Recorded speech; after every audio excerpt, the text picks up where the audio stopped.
Traffic SI and law and order SI నమస్కారం. అయితే ఈరోజు మనం రాష్ట్ర ప్రభుత్వం ఆ, ఈరోజు ఈరోజు స్టార్ట్ చేస్తున్నారు క్షేమంగా ఇంటికి చేరడం అనే ప్రోగ్రామ్. అయితే మీకు తెలుసు ఎందుకు మీ ఊర్లోనే ఎందుకు పెట్టిన మీ ప్రోగ్రామ్ అంటే మన హైవేలో ఫస్ట్ ఉన్నది మీ ఊరే, బాధితులు కూడా మీ ఊరే. గత 20 ఏళ్ళ నుంచి చూస్తున్నాం చాలామంది ఈ యాక్సిడెంట్లో మన ఊళ్ళో చాలామంది చనిపోవడం జరిగింది. కాబట్టి ఫస్ట్ ప్రోగ్రామ్ మన దగ్గర నుంచి స్టార్ట్ చేయాలని చెప్పి ట్రాఫిక్ వాళ్ళు మేము డిసైడ్ చేసి ఇక్కడి నుంచి స్టార్ట్ చేసినాం. ఇంకా ప్రమాదం కొంచెం తగ్గింది కానీ ఇంకా ప్రమాదం ఉంది. మనకు ఫ్లైఓవర్ వచ్చిన తర్వాత కొద్ది ప్రమాదాలు తగ్గినా తర్వాత అక్కడ కూడా మనకి టర్నింగ్ దగ్గర చెట్లు అడ్డం ఉండే మొత్తం అక్కడి నుంచి బ్లైండ్ స్పాట్ తిరగాలంటే అక్కడ తీసుకెళ్ళి తెలియకపోతుండే అవన్నీ కట్ చేయించినాం.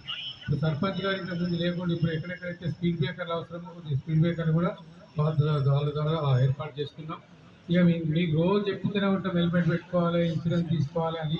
అదే కాకుండా మెయిన్ ఉద్దేశం ఏంటంటే మనం డ్రైవింగ్ చేసేటప్పుడు డ్రైవర్కు డిఫెన్స్ డ్రైవింగ్ అంటారు. ఎట్లా అంటే డిస్టెన్స్ సడన్గా ఏమైనా వస్తుందేమో, వస్తే ఎట్లా అనే స్లోతో డ్రైవింగ్ చేయాలి. ఇప్పుడు మనం పోతుంటాం, ఆ చెట్లకి వెళ్ళి ముసలి ఎట్లా వస్తారు, సడన్గా దాడుతారు.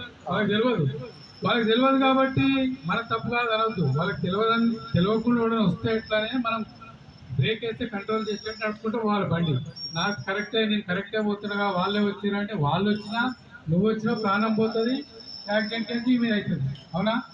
కాబట్టి మీరు ఖచ్చితంగా మీరు డ్రైవింగ్ చేసేటప్పుడు సడన్గా రోడ్ మీద ఎవరైనా వస్తారా, ఇప్పుడు గల్లీ ఉంటుంది, ఈ స్పీడ్గా వాడు స్పీడ్గా పోతుండు, మనకి ఏం స్లో ఉండాలి డ్రైవర్కు, వే ఉంది ఇళ్ళకి ఏమైనా సడన్గా వస్తాయేమో అని చెప్పి స్లో చేసుకోవాలి, కంట్రోల్ చేసుకున్నట్టు ప్రయాణం చేయాలి.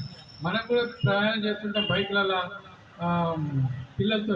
మనం ఏం చేస్తాము, లెఫ్ట్ సైడ్ నుంచి వాళ్ళు బైక్ వాడు లారీలాగా ఎందుకు పోతుండు, రైట్ సైడ్ పోతుండు, డివైడర్ పక్కపడి పోతుండు.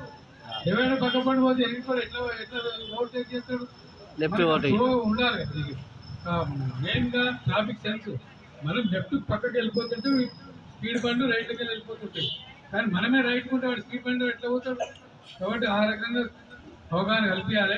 ఇది ఒక్కరోజు పెడితే కాదు, ఇది నిరంతరంగా పెడదాం. ట్రాఫిక్ వాళ్ళని కలిపి మెయిన్గా స్కూల్స్ కాలేజ్ పిల్లలకు పెట్టాలి. ఎందుకంటే వాళ్ళే రేపు పొద్దున స్పీడ్గా నడిపేది ఉడుకు రక్తం, పిల్లలు స్పీడ్గా పోతారు.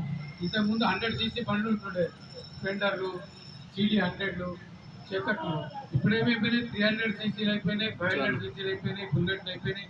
అది కంట్రోల్ అయితలేదు. అమ్మాయిలు ఆడపిల్లలు కూడా చాలా స్పీడ్గా పోతున్నారు, కార్లు కూడా చాలా స్పీడ్గా పోతున్నారు. కాబట్టి జాగ్రత్త పడాలి. మీరు ఎక్కడెక్కడైతే ప్రమాదాలు జరుగుతాయో ఒకసారి ఈ సర్పంచ్ గారు మిగతా లీడర్లు అందరితో కలిసి ఒకసారి చూద్దాం. ఎక్కడెక్కడైతే ప్రమాదాలు ఉన్నాయో బోర్డ్స్, లైన్ బోర్డ్స్, స్పీడ్ బ్రేకర్లు ఎక్కడుంటే చూసి మాట్లాడదాం. ఈ ఒక చిన్న సమావేశం ఇది, ఇంకోసారి డీటెయిల్గా మాట్లాడదాం.